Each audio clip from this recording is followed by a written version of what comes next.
Everyone, আজকে আমি একটা হেয়ার স্মুথনিং করাবো তোমাদের সামনে, সেটাই শেয়ার করছি ভিডিওটা।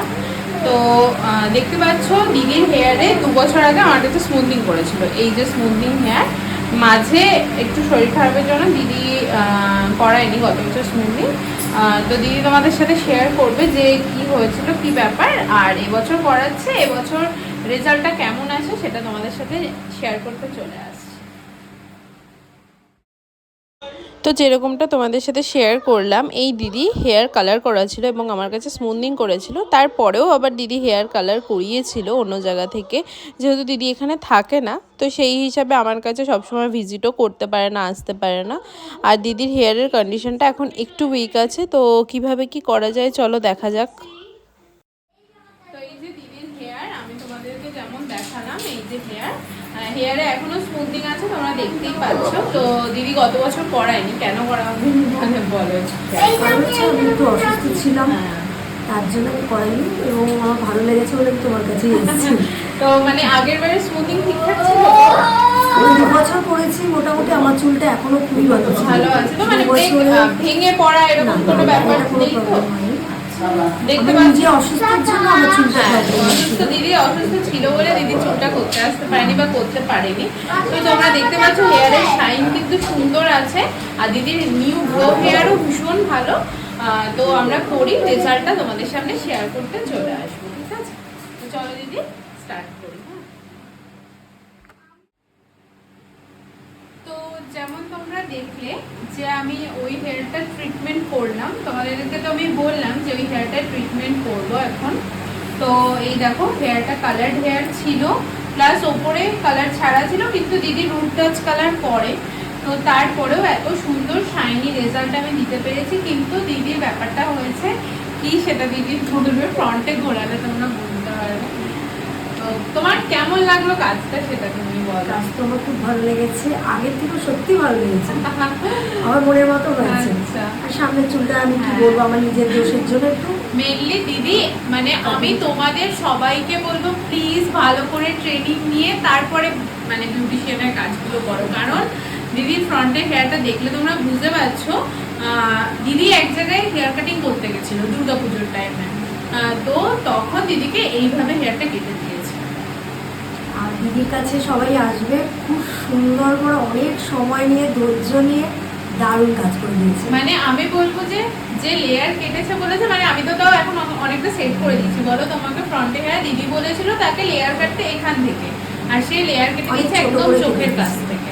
কিন্তু প্লিজ তোমরা একটু দেখে শুনে কাজ করো, কারণ দেখো ফেসটা কতটা মানে একটা মানে মানানসই একটা ব্যাপার আছে। এটা যদি ফ্রন্টে আমরা ফ্রেঞ্চ কাট করতাম তাহলে জিনিসটা এরকম হয়তো আমাদের সাইড করতে আসে। কিন্তু এইরকম একটা মানে বয়সের মানুষ যখন বলছে যে হেয়ার কাটবো, তারপরে যদি এরকম করে দেয় সত্যি তার খারাপ লাগে। আর এই যে হেয়ারটা দেখতেই পাচ্ছ তোমরা, ফ্রন্টে আনলেও এরকম শাইনি। তো আশা করি তোমাদের কাজটা ভালো লেগেছে, দিদিরও ভালো লেগেছে কাজটা। কি সবাই আসবে, দিদির খুব ব্যবহার তো দারুণ, ব্যবহারের জন্য আসতেই হবে। না, কাজ চেষ্টা করি ভালো করার, সবার সাথে গল্প করে মিলেমিশে কাজ করার, খুব সুন্দর কাজ করে। তো অন্য কোথাও গেলে হয়তো এই জিনিসটা পেতাম না, এত ধৈর্য নিয়ে এত সুন্দরভাবে করতোই না। চেষ্টা করেছি যতটা পারবো, মানে তোমাদেরকে বেস্ট কাজটা দেবো আমার, এটা আমি চেষ্টা করি। তো তোমরাও সবাই এসো, সার্ভিস নিয়েও আশা করি সবার খুব ভালো লাগবে। তো চলো আজকের মতো এইটুকুই, আবার নতুন ভিডিও নিয়ে চলে আসবো। আর দিদির ওয়াশের দিনের হেয়ারটাও তোমাদেরকে দেখাবো। চলো। যেরকম 3 দিন পর আমরা ওয়াশ করতে আসতে বলি, সেরকমই কিন্তু 3 দিন পর দিদি ওয়াশ করতে চলে এসেছিল। আর ওয়াশের দিন আমারও সেম ড্রেস ছিল, দিদিরও সেম ড্রেস ছিল। দেখতে পাচ্ছ তোমরা, ওয়াশের দিন স্পা হয় কিছু কিছু ট্রিটমেন্ট হেয়ারে, সেই স্পা করার পরে হেয়ারের সিল্কিনেস, শাইনিনেস সবই কিন্তু সেম অ্যাজ ইট ইজ রয়েছে, একটুও নষ্ট হয়নি। তো তোমাদের আমার কাজটা কেমন লাগলো সেটা কিন্তু অবশ্য করেই জানিও।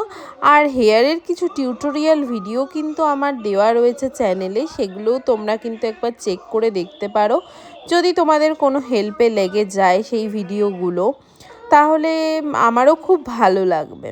এই যা, আর রিসেন্ট কিছু শরীর খারাপের কারণে আমি ভিডিওগুলো এডিট করে উঠতে পারছি না আর দিতে পারছি না, যার জন্য হয়তো ইরেগুলার কিছু ভিডিও আসছে চ্যানেলে। সবসময় সব ভিডিও দিয়ে উঠতে পারছি না, যেগুলো ফোনে জমে গেছে। কিন্তু তোমরা চেষ্টা করো আমার পাশে থাকার, আমাকে সাপোর্ট করার।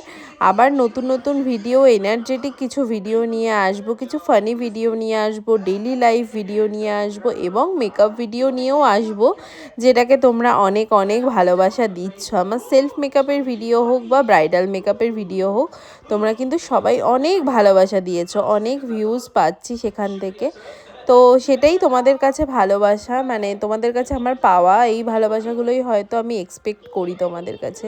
চলো আজকের মতো ভিডিওটা এইটুকুই রাখছি, এখানেই শেষ করছি। আমার কাজগুলো তোমাদের কেমন লাগছে অবশ্যই কমেন্টের দ্বারা জানিও।